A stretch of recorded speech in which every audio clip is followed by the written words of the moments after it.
Good morning, everyone. Welcome to this day, Friday, the 23rd, and kind of a nice day out today. No rain, that happened, but maybe next week. I'll get to the weather in just a moment. And we got a big show, busy show today for you. From United, we're going to bring you a segment with a board member, Janie Durrell, and also Brett Crane. And what they're talking about, he oversees some of the alterations, but the important part of the message of this interview is the hazardous materials that you may come across, which would be asbestos and lead paint, and how to properly get the permits and go through that procedure if you have an alteration. So stay tuned for that segment, because if you live in United, and in a way it pertains to Third as well, there's important steps that you need to take. Sterling Financial Advisors, Dan Oweiler is going to be here today. He's going to talk about the difference between a bear market and a correction. What are we in right now? We'll find out that from Dan. And from the city of Laguna Woods, Noel Hatch will be here today, and he's going to talk about really several different things. We've got about, 5 or 6 different topics we're going to talk about. And then from the El Toro Water District, sitting by over there, our first segment today is going to be with Mark Mona. He is going to talk about the Baker, is it the treatment plant? Baker Treatment Plant. He's sitting over there. And how we all, meaning the districts in particularly South Orange County, all participate in that. Now, meetings today, Third has a special board meeting. It's their strategic planning meeting. This is the only open meeting today. It's at 9 o'clock in the Willow Room. Now, I'm going to talk to you about the weather. And none of that rain really came in. There's a little bit of drizzle here and there, but remember I told you last week, I even told you a couple days ago, it was at 20%, and it was, but I thought, well, we'll see. And we got a tiny little bit of drizzle yesterday, Thursday, but not much of anything. But let's go forward here, and about 59 today. I'm actually thinking, I'm seeing the clouds parting a little bit quicker, that it's going to be a bit warmer than what I have there. But then as we move along, we can see here on Saturday, going to go up a few degrees to 62. Sunday, a really nice day at 68 degrees. And if anything, I think we could get a little bit warmer than what we have. This is sort of an average for kind of the area here. And I'm thinking we might be a little bit warmer than that. But then let's go forward and really into Tuesday, 30% chance of rain, 57 degrees, a much stronger chance on Tuesday and Wednesday. But then after that, looking way ahead, about a week from now, Friday, Saturday, and Sunday of next week, that is supposed to be a really big system coming down. But we've heard that many times before, and it just hasn't materialized. And I know the El Toro Water District would wish that the rain would come in, right? All right, let's look around the state of California. And everywhere you go, it's going to be pretty darn nice, even the North Coast. That's up there in Eureka. When I say light rain, I'm really meaning light rain. Even they are not getting much of anything. And then everywhere else, this is the time of the year we should be seeing up in Tahoe and Mammoth. I should have snow listed there. Not happening. Everywhere is going to be anywhere from mostly sunny to fully sunny, really cool to mild to even, I would really say end of February warm weather for most areas, because up in Tahoe and Mammoth you can see they should be somewhere closer to about 28 degrees, somewhere around that is their high. And they're mostly sunny, and their snowpack isn't that great this year. So we'll see. Maybe Mark can fill us in on that, right? But overall, a nice weather throughout the state. And do keep in mind that if you're traveling back east, they're getting some pretty harsh weather back there. And I heard this morning that there could be some delays if you're flying back east into the Midwest. Not as bad as it was last week, but there's still some more. They're the ones getting all the weather this time. All right, we'll be back in just a moment.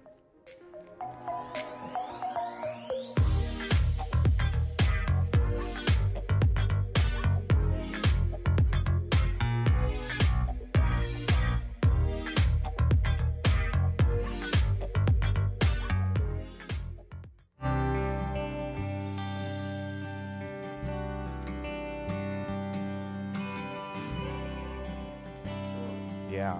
Well, last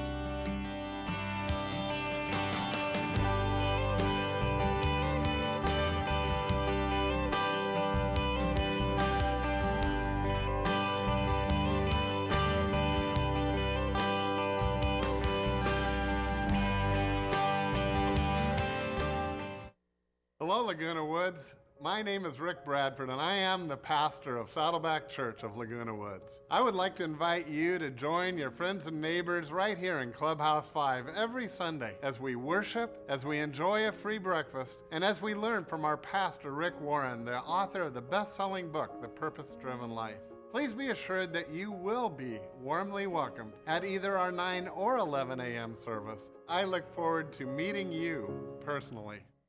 Trying to figure out which of our possessions are valuable can be a challenge. For 35 years, we have worked and consulted with our friends in Laguna Woods to help organize their possessions and heirlooms. South Bay Jewelry has established trust to organize your possessions and heirlooms, guiding you with your most valuable items to help decide what to sell and appraise and preserve your legacy. South Bay Jewelry, next door to OPA in Aliso Viejo. Hi everybody, I'm Sean Thomas. Welcome to Sports Talk. Come join me here every Thursday at 11:30 a.m.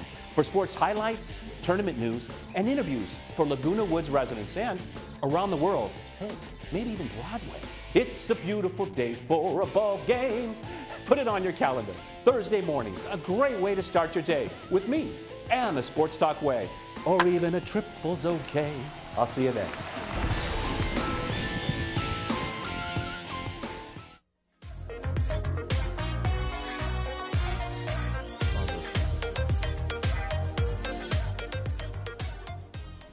Well, today we have on Mark Mona from the El Toro Water District. We're talking about the Baker Water Treatment Plant, right?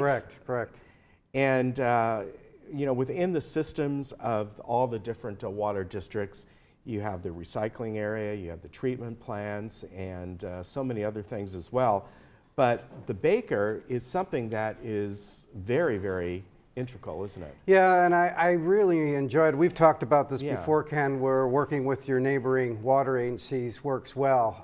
And it's a culmination of El Toro, Irvine Water District pretty much got the concept, and then El Toro Water District's involved, Molten Miguel Water District, Santa Margarita Water District, and Taruco Canyon is part of this. Okay. So it's a good combination of all our resources. So tell me, we have a map up and we can see where it's located. And is that about, if I look at that map's in Irvine, the city of Irvine, or around It's kind of over near Lake Forest. Okay. Yeah. So the treatment plant, this is where a lot of the wastewater comes in and gets treated. So this is where you have raw water, and which you buy cheaper. Okay, raw. Okay. And then you take it from raw water and you put it into the water that we're all used to. Okay, so this isn't what I would call used water. Not at all. It's, All right. It's raw water, and then they treat it to bring it Where up. does it come from? Does it come from Metropolitan. Okay, so Yes. it comes from them. Uh-huh. It gets treated and then dispersed out. And Correct. everyone kind of, all the water districts. We have in there's South a whole Florida. pipe system throughout Okay. Orange County that in case of disasters and whatnot, they can reroute. So it's a system that can feed everybody. Okay, and the slide, the stakeholders show all the different districts that are involved with this.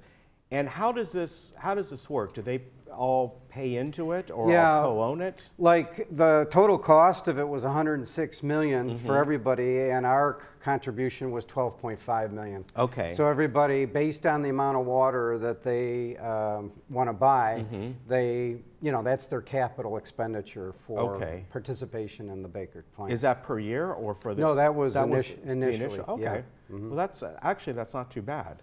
No, it's not. Yeah. The real good thing about this is it's a diversification supply for us, just in case our Deemer water was affected in one way or another. Now we have another source. So there wasn't just doing this. This was to also diversify our water supply source. Is this source used daily? Oh, yeah. It I is. mean, we're at like 39% of the water now is what we get from Baker right now. Okay. And we have a overhead photo of it. And how does the communities benefit as, let's say the Baker wasn't there, would we be paying more water from Metropolitan Water District? Slightly more. Okay. At this point, the raw water costs and the treated water costs from Met are starting to get closer. Okay. But for a while there, it looked like we could save money there too. But it's definitely the diversification of the water supply that was also a very important factor to that. Okay, and it's been in service just about a year, right? Correct, correct. Yeah, it does about 28 million gallons per day. Wow. You know, it's a very important integral part to the whole water supply system. Now, you mentioned it comes from the Metropolitan Water District, Right. but it comes from them untreated. Is that what? Correct. And they get it from the state water supply, Colorado? Yeah, okay. either Colorado or the state And system. it just funnels down to this treatment plant. Correct. Just as if a river was kind of running Well, straight you know, to us again, in a way. this piping system is very yeah. intricate, and you know, that's how it's supplied. Okay.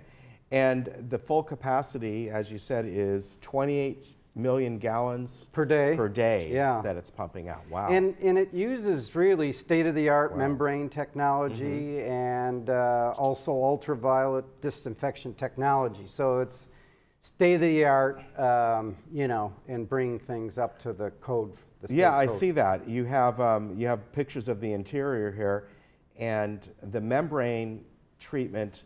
How does that work? I mean, I know how it works in, let's say, certain kind of home treatments where people can buy these systems. There's a big baffle, like a membrane. Pretty much in the there, same and way. Air flows through it, right? Only a little bit Yeah. more sophisticated, and also it has to be a system that handles millions of gallons of water per Right. day.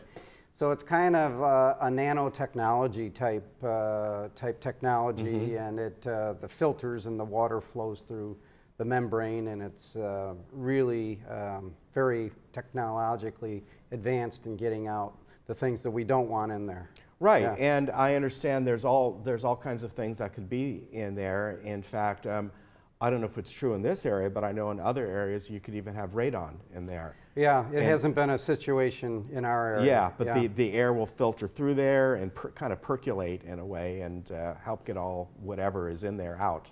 Exactly. So Yeah. it's a state-of-the-art system. That, And now the other way is the ultraviolet disinfection. well, they like technology. to do not just one, but Yeah, two. no, I'm Yeah. glad they do. And look, wow, those things look massive. Yeah, they are, and it's awesome at really getting things that you know, both technologies are very good at certain areas. So Yeah. you combine them together, and it's a foolproof system. So you have a pie chart here, and you were talking about the diversification. And this is something that is important. You don't want one source. Exactly. So, well, it's not just one source, but it's location of sources. Okay. So we're very proud of our 15% recycled water, and people in Laguna Woods are aware of our Yeah. recycled number 2 going in now. And so we get about 46% from Metropolitan and 39 from Baker.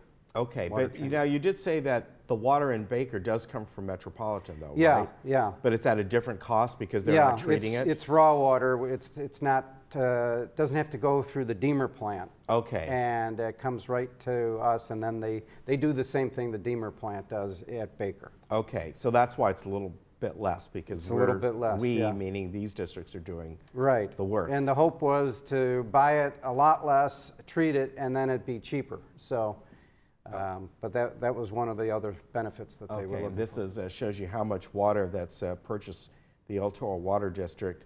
And since it's went online, so just over a year, 11 Billion really about gallons, 13. yeah. Wow. Yeah, pretty amazing. And that's just your district. That's not all just the our districts. district. Yeah, Wow, that's amazing. When you add it all up, it's really supplying a lot of water for Orange County and southern. Yeah, because when Orange you County. look back, as far as the districts go, you're not the smallest, but you're second to the smallest as far as your percentage. Am I right? Of use of this yeah, water, we of the Baker water. I should say. Exactly. Yeah. We figured out exactly how much we would use, Yeah. and participated as a partner in that amount. Yeah. Okay, and now talk about this. The Metropolitan Water District pipeline shut down in March. Was that last year or coming up? There is part of it that they're refurbishing. Okay. This is good because it's not quite old, but it's at a time when you want to upgrade certain things. I think it'll only be out like a week or Okay. so. But during that period, a lot of things will be refurbished and made stronger, and that'll just strengthen the whole system. And okay. And that's good because Exactly. we've seen the pipeline problems Exactly. they have up in LA. Exactly. Not so much down here. well, it's a much younger system Yeah. because it's a younger territory Yeah, too. but up so. there, I understand there are pipes up there when some of these burst that are 60, 70 years old. Exactly, or older. 'Cause, Yeah. you know, the city's a lot older than Orange County. So. All right, very good. Well, it's great that this is online and it's doing what it's supposed to do and We're very helping proud of everyone it. out. And do you see any more of these treatment plants coming in I the hope future? so. I really am a big advocate of different water districts working Yeah. together and doing things that they couldn't do alone or that they couldn't do as efficiently. When you get the economies of scale of getting multiple groups together, it really helps everybody out. And our goal is to keep prices as low as possible. Well, I believe that when you came on, I don't know if it was last time, but I know in the past you've even talked about sharing different kinds of equipment with the other water districts Yeah. because they're not in use constantly. During, we have disaster drills, Yeah. and we share generators and diesel fuel, and so we want to be there to take care of our customers first, but then we want to be there to help all our other neighboring agencies. Yeah. Because I know they would help us if we had a Yeah, problem. sort too. of like we do with the mutual aid with the fire Exactly. departments and It's all. an exact mutual aid situation. Yeah, very good. Always good to see Thank you, you. Mark. Great to see you. You Ken. take care, and that recycle project is going on, am I right, till summer, about Correct. August or so? Right. Correct. And that will be, Going very well. We're very proud of it, and we learned a lot from the phase one. and So once that's over, that's done. that phase will be done, and Okay. we'll look for the future. All right, very good. Good to see you. Thank you. We'll be right back. Yeah, it was.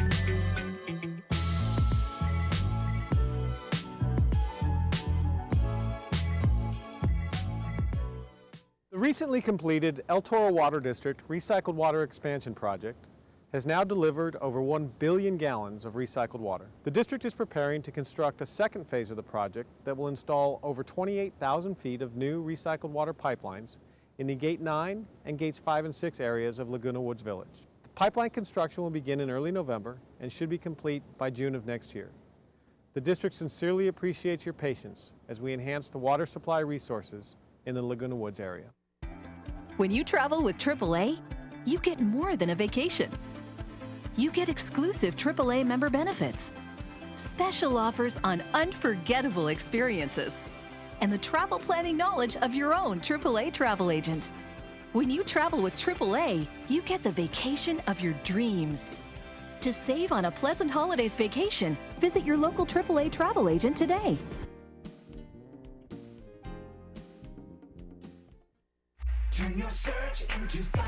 If your family is searching for a new car with better gas mileage, better features, and a better deal, then come to Nissan of San Juan Capistrano or Nissan of Irvine. Now, during the Master the Drive sales event, you can get 0% 60-month financing on a new 2017 Nissan Sentra SV or a new 2017 Nissan Altima.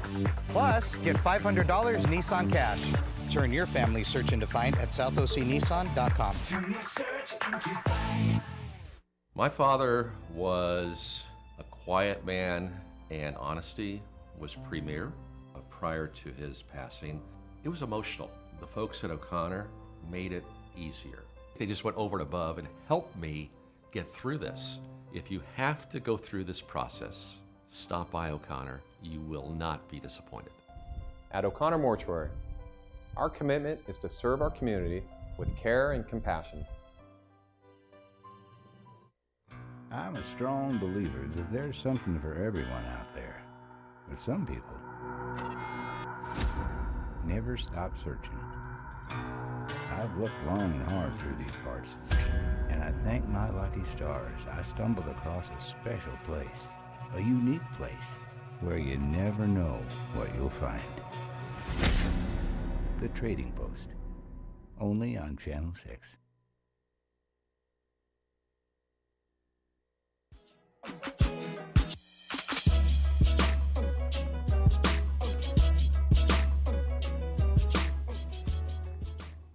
Well, it's a pleasure to have back because it's been, I think, over a year since we've had Noel Hatch, council member, a former mayor from the city of Laguna Woods. Mr. Hatch, good to see you, sir.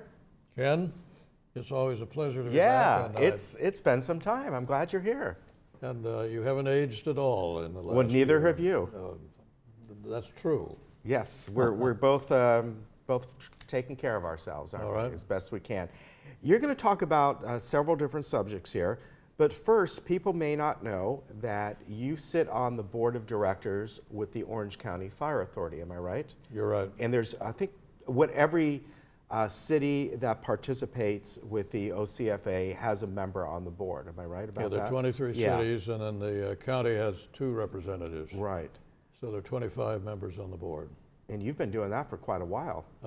Yeah, 4 years, and it's been a fascinating experience because it's a very well-run organization, and yet we've had our problems.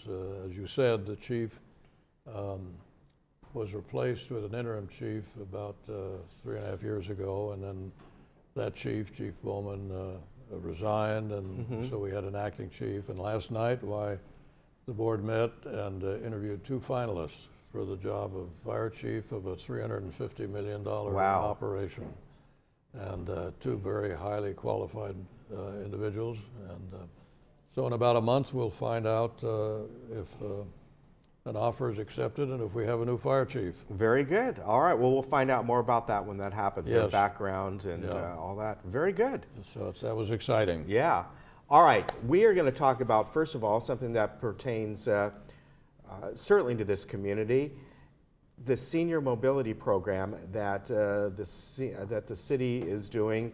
And this is, over the years, this has changed a little bit, but part of it is getting exactly what it says, getting people out, being able to go where they need to go. Of course, we have our great bus system here where people can do basically what's called a plan-a-ride, but you folks deal in that as well too, and you have the different kinds of ways that the city can help out. The overriding problem, I think, with the city is, with many cities, is money. Yes. And what's available. Yeah. And in our city, nickels and dimes become very important. And as a result, we have had to cut back in certain areas, and the mobility and the ability to participate in the transportation of our residents to various locations has been impacted. We subsidize 2 major areas right now as a result of the work that we did at the council meeting. One is we will subsidize trips to the Irvine station for Amtrak, and so that will be maintained 100% as has been.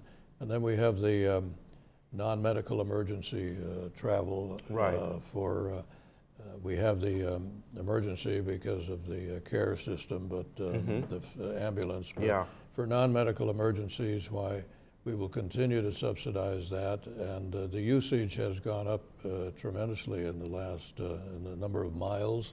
Yeah, I see that. Is, up to about, 57,000 miles were I mean, it's amazing. Subsidized, and we pay on a basis of miles traveled. I don't recall the exact percentage of what we're doing, but it's somewhere around 50% as I recall. I don't know what your notes show. And that is something we want to maintain because it is such value to a senior citizens community here. So those were presented to us at the board meeting, and we approved that Wednesday, that continuation with the modifications slightly. Okay. Now, ongoing are roadway modifications, El Toro Road at Lisa Creek Road. And of course, we know from the Orange County Transportation Authority that sometime, I don't know exactly when, we'll also be seeing, even though it's technically outside the realm of Laguna Woods, but it'll affect folks here when they redo the whole El Toro 5 area. That's coming down in, I don't know, maybe in about a year and a half.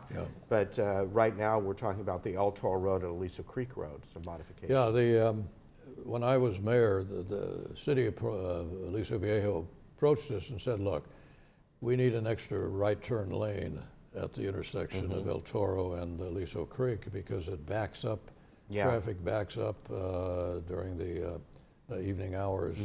And people sit there and can't move much. We were unable to assist them or to accept it because there were no studies available that said what the impact was, and no factual basis for giving them an extra lane. Well, Aliso Viejo went forward, made the studies, determined when and the impact of a single right turn lane. So we have agreed with them, and they will pay for it, and now we'll have 2 right turn lanes off of El Toro onto Aliso Creek, which will be a blessing for Aliso, and it's good to work with them. The cities have to maintain a good partnership and a good working relation, and we have one with them. All right, very good. Now here's something that you folks have been looking at for a while, and it looks like you're trying to get some funding on this, and this is electric charging stations for vehicles. There's, memory serves me, $50,000 available out there as part of a grant fund that if we use for this type of purpose, and Chris came up with the idea of charging stations for, it would be in the parking lots of the public areas, and people can go in. Issues of how it's the ongoing pay, the electrical usage charges and things like that will be worked out.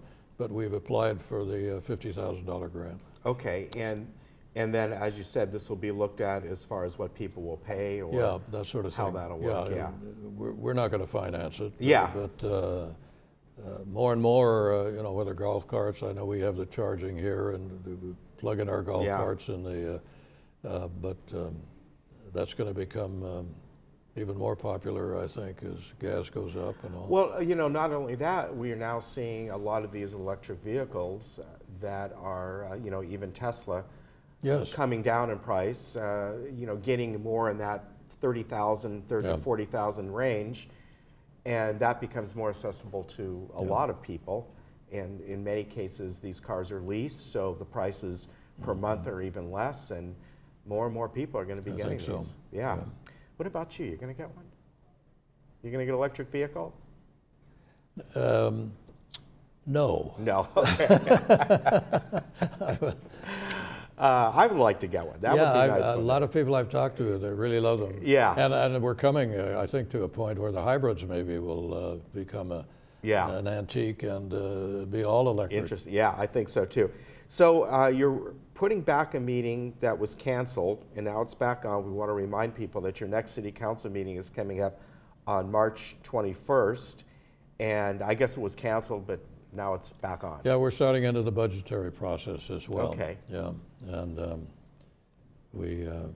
there are some good things going on in the city right now. The willow tree changes, and you've talked about that, I'm sure, many times. And so little old Laguna Woods can be an exciting place again, and with a lot of activities going on. Very good. And speaking of activities, the Braille Institute is doing a vision loss seminar coming up on March 2nd, and that will be at City Hall, and that will be, let's see, 1 o'clock. Friday, March 2nd. Yes, and then there's a genealogical meeting too in conjunction with the public library. Oh, that'll be a lot of fun. Yeah, and we expect a big crowd on that. More and more people are getting involved in family history, DNAs, and genealogical research. Yeah, I know personally my mother-in-law still is heavily into that, and she was able to become a member of the DAR because of it. Is That's that why right? she started it about 3 years ago, but now it's she's gone back and back and keeps going back in time, so to speak. Yeah. And we even did that for our dog, believe it or not, because we wanted to find out what kind of dog it was. You're kidding. Do you know they have DNA tests for pets? I did not, no. They do. And you didn't realize what he was until... Well, it was a foster dog. We weren't sure if it was a pure Cocker Spaniel, and we did it just for fun, and it's a purebred Cocker Spaniel, so there you go. But yes, they have it for animals, too. That's amazing. Also, recognition of our Earth Week that's coming up, and that will be with the South Orange County Wastewater Authority on April 25th. So that's something to think of as well. Of course, we just had the Water District on, and everybody works together on this. Yes. Yeah. Very good. You know more than I do, actually. Hey, it's good to have you here today. It's good to see you still here, and both you and Mark and all of the rest of the crew. Well, thank you very much, and I hope we get you back on again.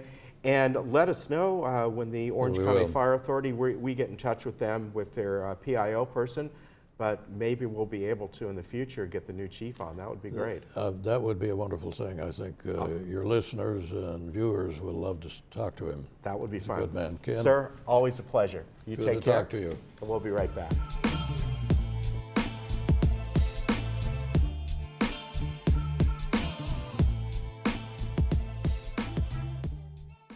Did you know there are over 400,000 seniors in Orange County today? Over the next 10 years, that number will more than double. So where does a senior or family caregiver go for information? Turn to us at the Council on Aging of Orange County.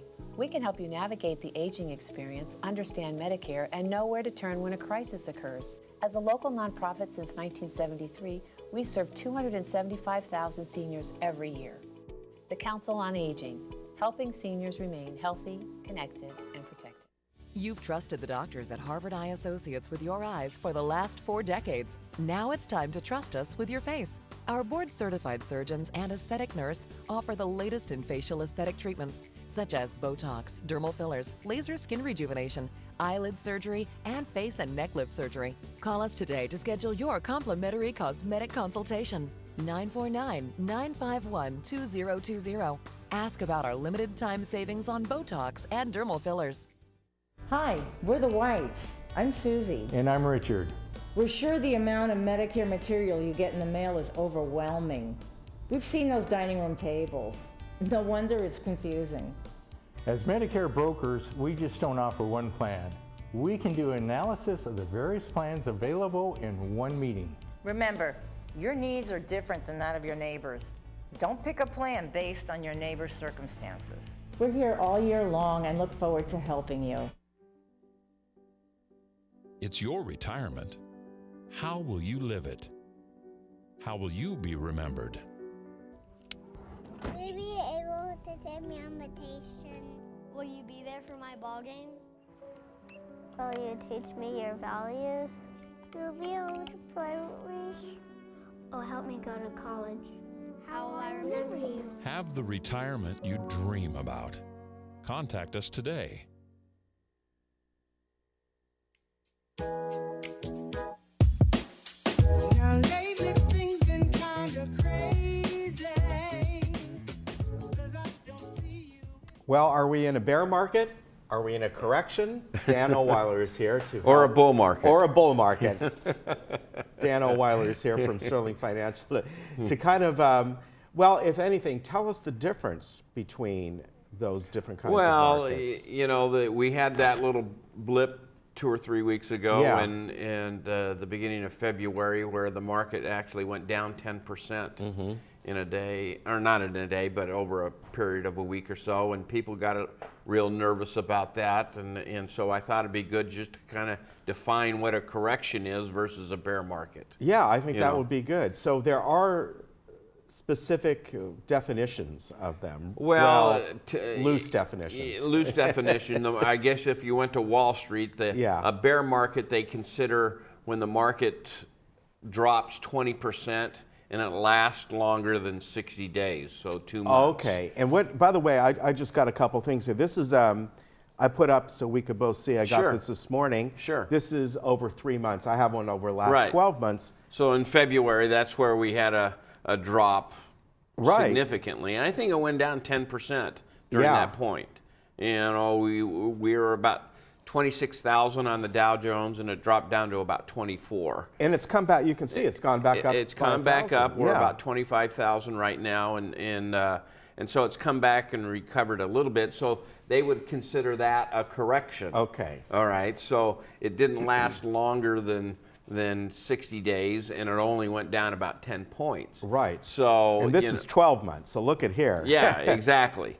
So the average bull market runs about every 6 years, 3 to 5 years. Yeah. So we're overdue for a bear market technically, but we thought that 2 years ago as well. Right. You know, everybody thought the market was going to collapse 2 years ago. Well, ever since the election, it's gone up tremendously. You know, last year was a good indicator of what happened. What can cause this, both bear and correction? Is it stuff that basically it's around the world, overvalued, interest rates? Yeah, well, overvalued. Okay. We saw that in the .com bubble, and they were overvaluing these stocks with companies that were just starting. If you had a .com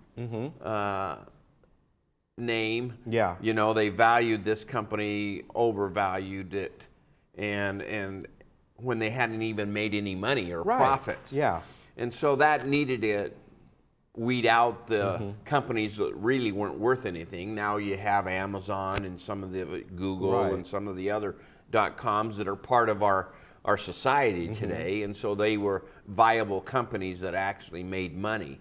Some of the others that weren't, they were just overvalued. So when you get into a situation where the economy starts to heat up and they want to put money somewhere, we start overvaluing companies, and their stock prices get overvalued for what the company is actually worth. Okay, so there needs to be a correction or a bull market. I mean a bear market. Are we still kind of seeing that? Because I noticed, I think it was today, I heard about Snapchat was an example of, you know, that kind of happening. Yeah, well, I was reading about that as well. Unfortunately, a big celebrity social media type person made a comment, and it just collapsed the company because somebody made a comment. You know, you bring up a very good point with a lot of these social media things. If some big top celebrity said, I'm not going to use Facebook anymore. I don't like them anymore. Yeah. You know. One person can cause it, And it's unfortunate because the company was worth as much yesterday as it is today, but as a result of a comment on social media, all of a sudden people don't value it the same. Okay. The same thing happened in 2008. Ford Motor Company or United Airlines or whatever, you know, in a matter of a year had dropped, you know, a lot of money in value, but the company was worth the same yesterday as it was today. 9/11 was a good example when airline stocks, you know, had problems.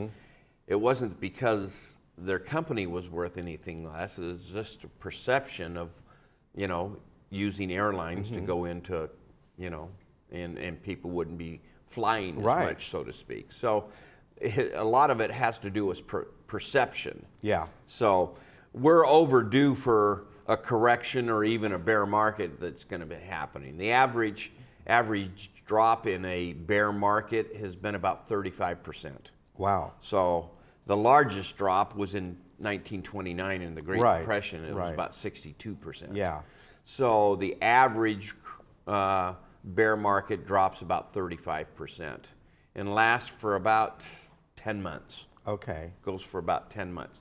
A correction, on the other hand, you can have a correction and it could go down 20%, but only last you for 30 days, and so it's not considered a bear market. Right. So right now...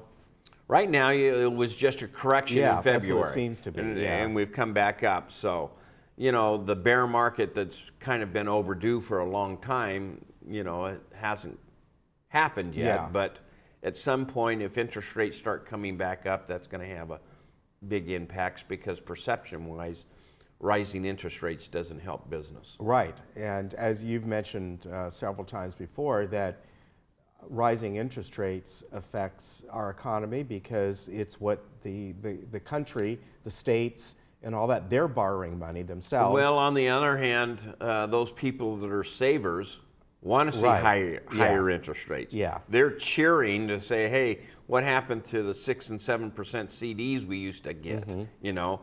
Well, I don't think that the country can afford a 6 or 7% interest rates just because of the cost of our national debt. Right. You know, we have $20 trillion of national debt, and I saw one time, I think they did a calculation that if interest rates go up 0.25%, it costs $240 billion of additional interest. That's amazing. So I don't think the federal government can afford to have that go up that much. Yeah, and I recall even back then too, that people have to realize CDs were high, but so were mortgage rates. So were mortgage rates, so were gasoline prices, yeah, and everything else. I don't know if people remember the gas lines we used to have I to do remember that. have to wait in, and they almost allocated what day you could go and get gas. Yeah, they did for a while. I remember that. So during the President Carter years, we had hyperinflation for us as a country. Yeah, where you could get 15% CD rates, but I'm not sure the inflation rate was worth it at that time. Right. You'd have 10 or 11% inflation. Now you have some countries like Venezuela that the inflation is just astronomical. Yeah. It's like 1,300%. Wow. So, Amazing. but the correction needs to take place to try to weed out some of the overvalued parts of the stock market, but nobody likes to see that. It's like cleaning out your garage. Some of those things are hard to part with. You don't want to see it. You don't want to do it. But we become it's emotionally necessary. tied. Everybody loves the years like we had last year, where the market went up 20%, and their 401ks or their investments showed that. Yeah. But, now's the time probably to be locking those gains in. Yeah. So very good. And Dan and his group can help you with that. And if you're interested, you can give him a call or go on the website and check things out. He's always there to consult with you. You can go down and just see what he has to offer and what he has to... We just offer a complimentary consultation, and we just kind of get to know you a little bit. And whether or not we can help you, we don't know until we sit down and talk. All right, very good. Good to see you. All Say right. hi to everyone All for right, me. take care. You take care. All and right. We'll be right back.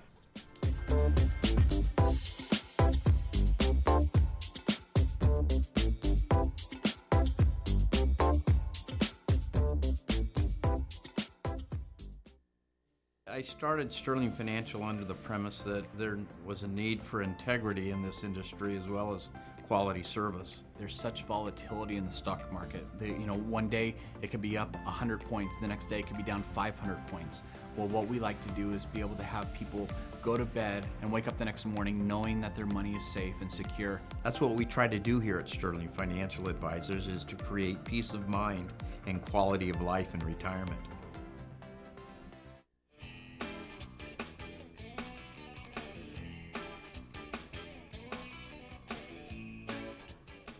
Well, with me right now is Janie Durrell. She is, of course, on the United Board, the first vice president. And I'd also like to welcome Brett Crane. And Brett, you are the inspection supervisor here for VMS.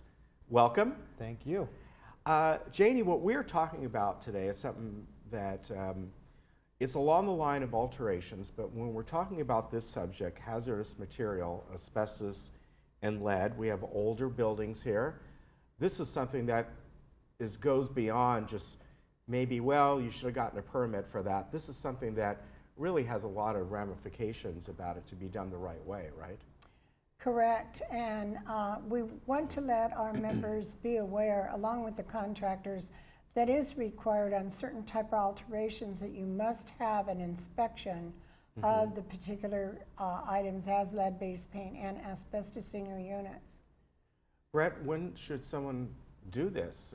Maybe they're planning on putting in a window or anything that might disturb the wall that's there, which could have layers and layers of paint that go way back, or they want to scrape the ceiling. When is the right time to first get this done?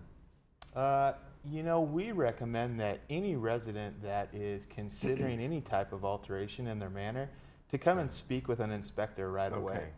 We're very knowledgeable on what contains it, which has historically, shown that it has positive results. And we don't want to have any issues within the community. And so, we recommend that they do come and speak to an inspector. Now, when an inspector would come out, would they perform some sort of a test to make sure that there is asbestos and or lead within the manor? Our inspectors actually don't do the test itself. Okay. All that has to be done through a consultant. And anytime you're removing any type of asbestos or lead, it needs to be done by an abatement contractor. Okay. And I've seen abatement contractors before on different home improvement shows, and it's quite involved, isn't it, Janie? It really is.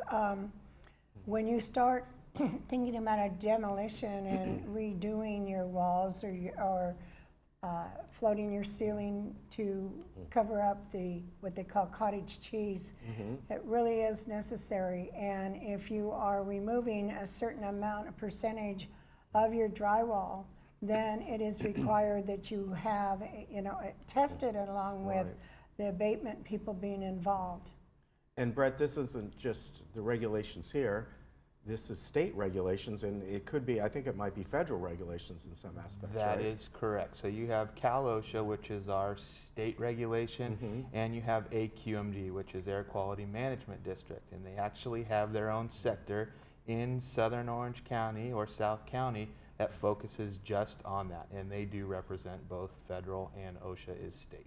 And so the abatement contractor, if one is needed, would they be the ones, along with perhaps the general contractor, that comes out, removes the material that may have lead or asbestos in it? They would be the first ones. They're certified to do this.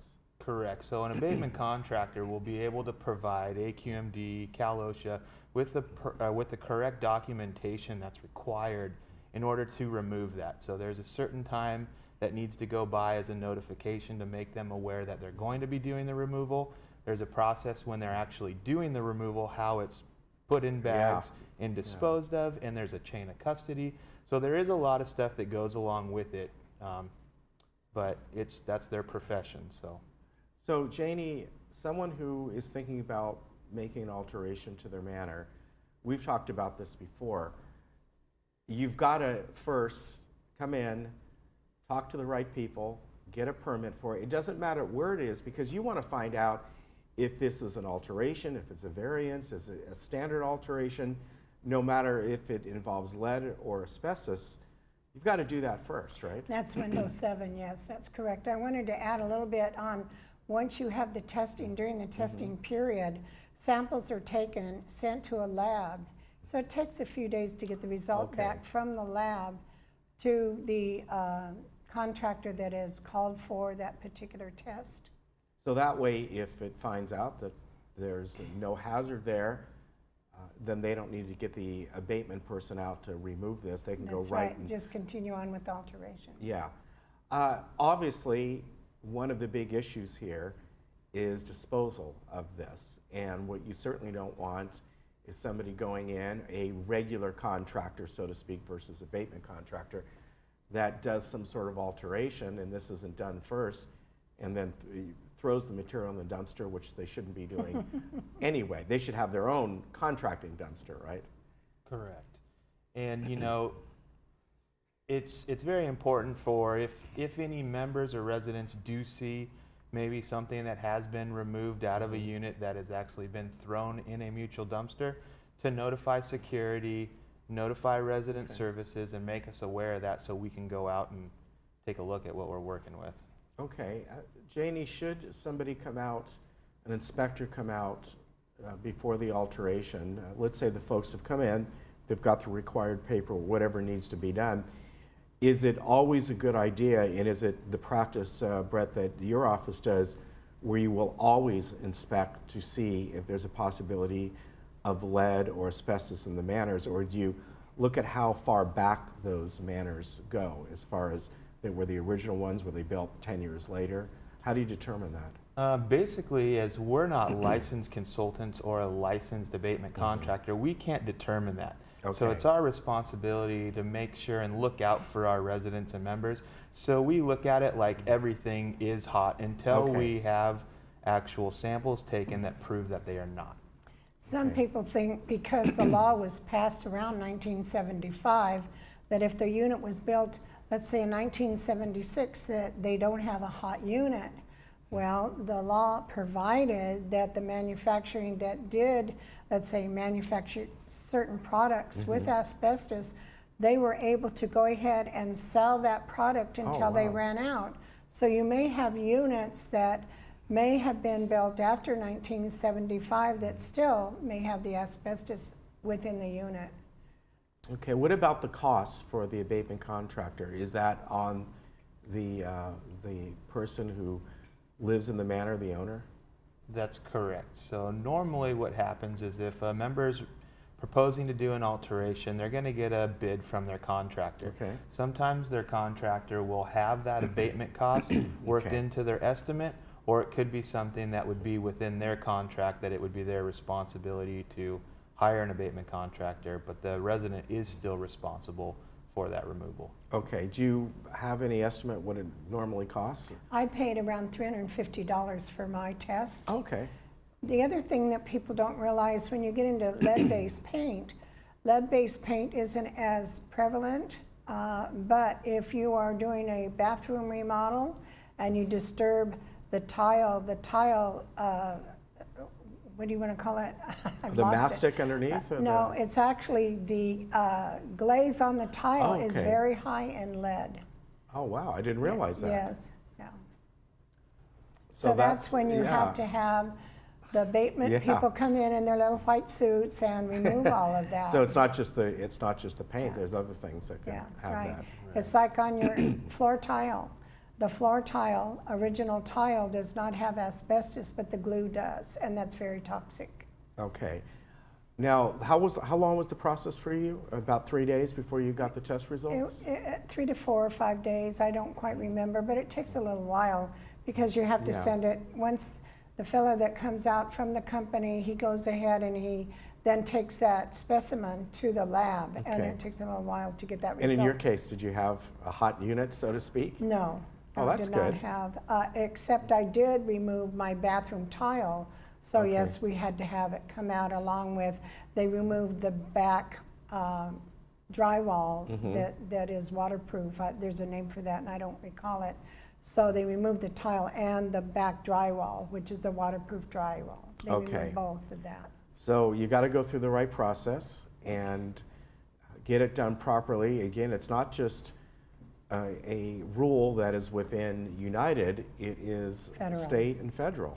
The other thing I wanted to comment is a lot of times people like to just, let's say they want to upgrade their linoleum in their kitchen.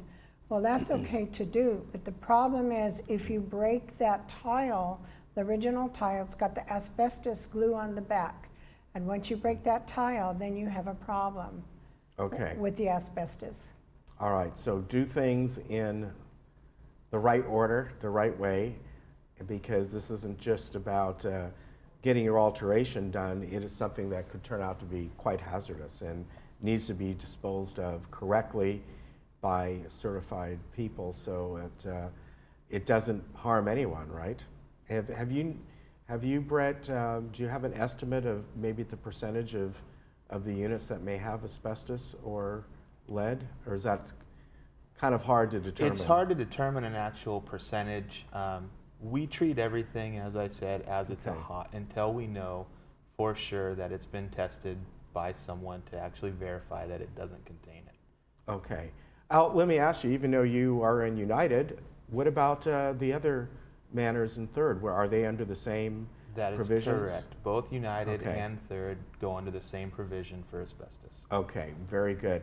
Well, great information, and I think it's so important that you came on and talked about this because, again, it goes beyond just maybe getting something done that you shouldn't have done. This is a real health issue, and a little extra time, maybe a little extra cost, but doing something the right way and doing it safely is the most important thing, right? Sure is. All right, good to see you, Janie. Thank you. And Brett, thank you very much. Thank you. All right, good to see you. We'll be right back.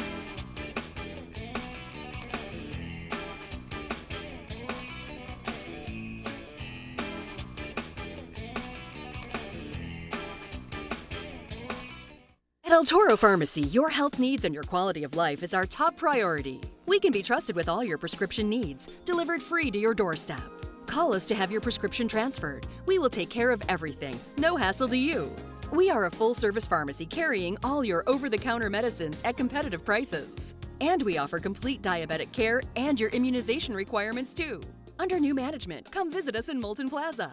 El Toro Pharmacy will never be undersold, and we offer the finest after-sales services.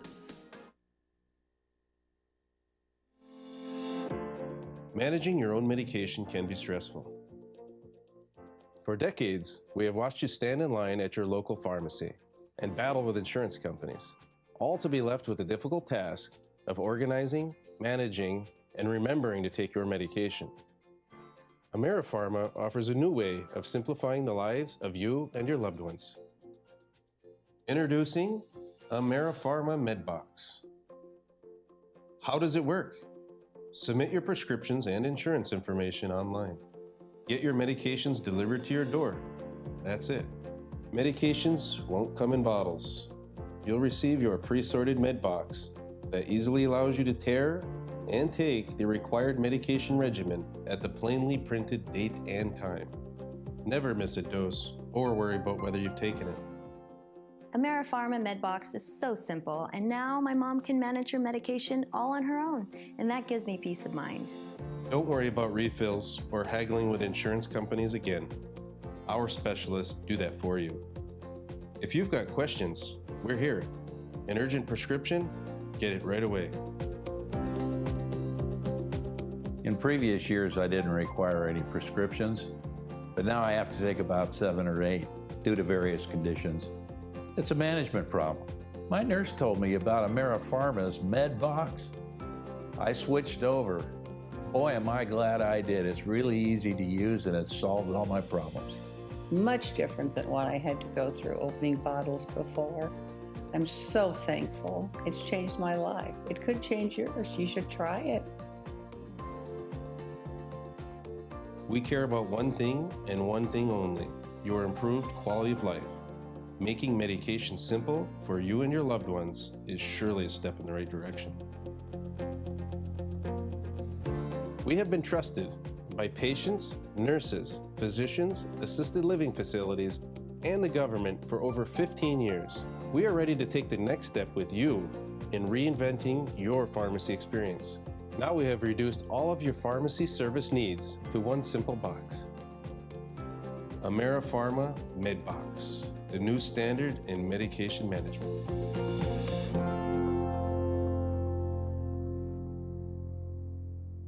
Dr. Farman Cosmetic and Implant Dentistry is located right outside Gate 6 and has been keeping the village smiling for many years. I have really learned to love Dr. Farmer through the years, almost 20 years now that she's been my dentist. And I highly recommend her to anyone here in Laguna Woods or in Orange County looking to establish a relationship with a dentist who will be there for them and take care of all of their dental needs. Near Snooty Fox Restaurant behind Coco's.